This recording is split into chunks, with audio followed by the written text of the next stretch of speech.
on some hush puppy shoes. Let's play it one time. Woo! I want to profile a super group with a revolving cast of characters for the last decade and a half or so or more. And this group was put together by a drummer from a relatively obscure band from Liverpool, and that would be Ringo Starr and his All-Starr band. Ringo formed this back in 1989, and he's gone on the road with 14 different variations of this band since that time. And they're going back out on the road again, starting in May, doing a West Coast tour.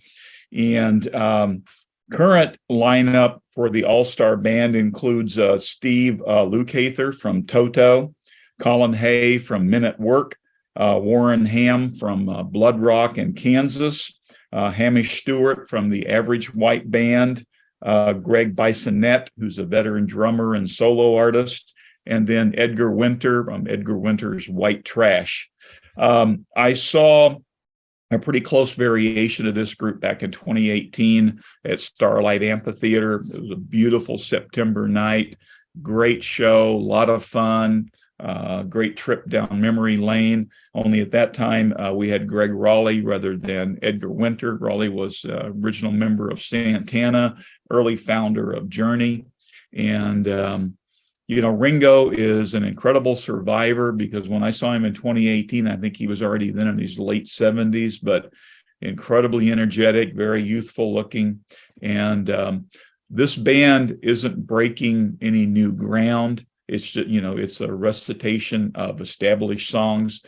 And each show centers around Ringo's music, both from the Beatles and from his solo career. And then each individual member of the band gets to do 2 or 3 songs, from their respective careers. Over the years, there have been something like 40 former members come in and out of the group. It's a veritable who's who of classic rock performers. And then they've had, from time to time, some pretty notable guest stars show up, including Bruce Springsteen, and the first year, comedian John Candy on tambourine. They've had the entire James Gang there, Stevie Nicks, Ginger Baker, Michael McDonald, little Stevie Van Zandt, Paul McCartney, Jeff Lynne. So lots of people. And then his former members include Joe Walsh, Nils Lofgren, Clarence Clemens, Burton Cummings from the Guess Who. They have released 8 live albums and 3 compilation albums.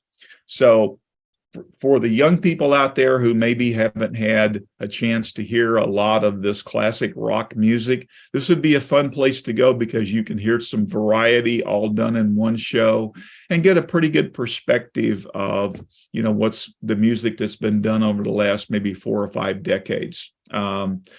Ringo is a better drummer than a lot of people give him credit for.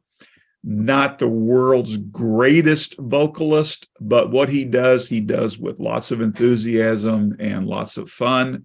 So they're great shows to go to if you're on a nostalgia trip. And if you happen to be out on the West Coast sometime in May, you might want to pick up one of their shows, or go back to listen to one of their live albums, off the streaming services, for a nice little fun-filled nostalgia trip. And kudos to Ringo for being able to attract this level of talent and this level of interest, in what he's doing. Your playboy, put on some hush puppy shoes.